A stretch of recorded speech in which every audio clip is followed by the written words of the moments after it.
Hi guys, I'm Samina and welcome to the Cupcake Confession where I show you how you can learn to make amazing decadent desserts and sweet treats. If this is something that you enjoy, then don't forget to subscribe to my channel, and while you do that, also don't forget to ding this little bell button. That way you will be notified every time I post a new recipe. Today I'm showing you how you can learn to make this eggless fennel and strawberry swirl bundt cake. It is absolutely gorgeous. It is so buttery. It has this faint subtle undertone of fennel seed powder in the sponge cake, and there is a surprise strawberry swirl right in the center of the cake, which is from our homemade strawberry jam, and the entire cake is then topped off with some delicious strawberry glaze and candied fennel seeds. I am going to show you how I made this cake from scratch. The very first thing, as always, is preheating your oven to 160 C or 320 Fahrenheit. Now here I'm going to sift all of my dry ingredients for my cake batter. So I am using a stand mixer here because the quantity of the ingredients is quite large, but you can very well do this using an electric beater. Now here I'm sifting some all-purpose flour, and into that I'm going to add some corn flour, then some baking powder, and I'm going to also add some caster sugar here, and I'm going to sift all of these ingredients into the bowl of my stand mixer. Now you won't be adding the baking soda at this point, you'll be adding that towards the end of the cake batter making process. Now using my paddle attachment, I'm just going to beat this on a very low speed. I just basically want to mix all of the dry ingredients. Once that has happened, I am going to add my powdered fennel seeds. Now I have powdered these seeds and passed them through a sieve just to make sure that the powder is really fine. You could add this to the dry ingredients as well, but I really wanted to show you the color of the fennel seeds, and using my paddle attachment, I'm just going to keep mixing this again until well combined. Now it's time to add our softened salted butter, which is at room temperature. I am using salted butter, but if you're using unsalted, then don't forget to add a tiny pinch of salt in your dry ingredients mix. It really helps elevate the flavor of the cake. Once it starts to resemble breadcrumbs, you're going to stop. You're going to use your spatula, go around the sides and bottom of the bowl because you want that butter to mix really uniformly and well with the rest of the dry ingredients. So once you've given it a good scrape through and mixed everything well, you're going to put the paddle attachment back on, and just for about 10 to 20 seconds, you're going to mix this on a very low speed until just combined.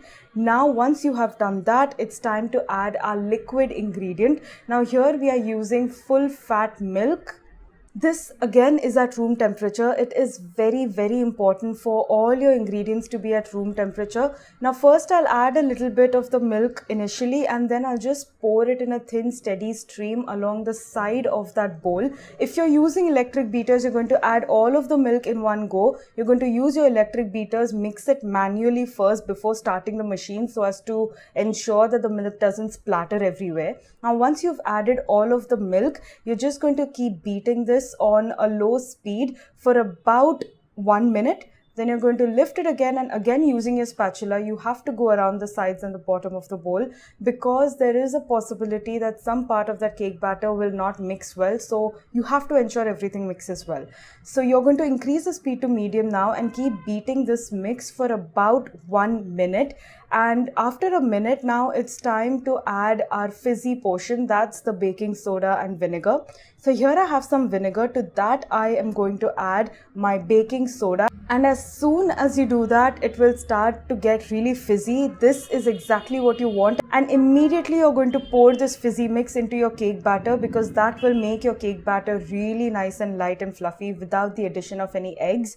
So once you do that on a medium speed for about 30 to 40 seconds, just until the batter is uniform and looks really velvety and smooth, you're going to mix this and beat this really well.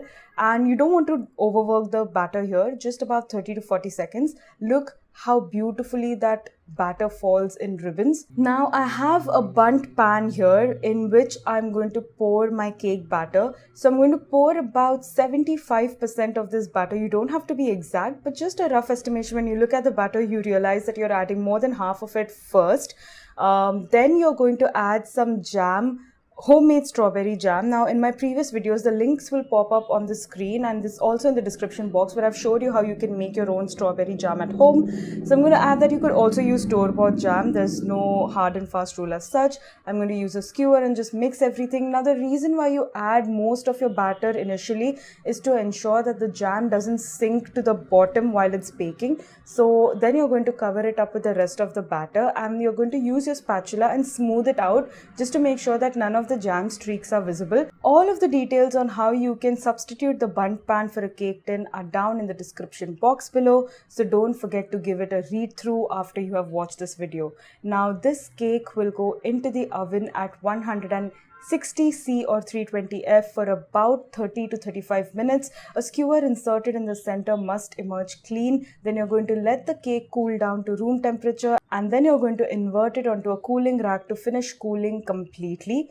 Once that has happened, we will move on and make our glaze. Make sure that your cake has cooled completely before you glaze it. So here I have some freshly pureed strawberries, and to that I'm going to add some icing sugar. Now making the strawberry glaze is super simple. It's just strawberry puree and icing sugar. You just keep mixing it really well, and the color changes to a really nice, beautiful looking pink. It starts to thicken up, and as it sits at room temperature for about 10 to 15 minutes, it will thicken up even more. So once you've added all of the icing sugar, let it sit at room temperature for 15 minutes. It'll thicken up, and that is when you will start pouring this on the cake, so it becomes a thick, beautiful pink glaze over the cake. So I'm going to add generous amounts of this glaze because it's not too sweet. If you've watched my previous videos, you'll know that I hate extremely sweet desserts.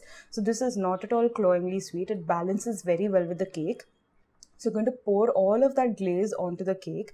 Now I like to use a wire rack, and below that I like to place a baking tray just to make sure that all of the glaze that is falling off the cake falls into that tray, so you don't have to clean your table or it doesn't make anything messy.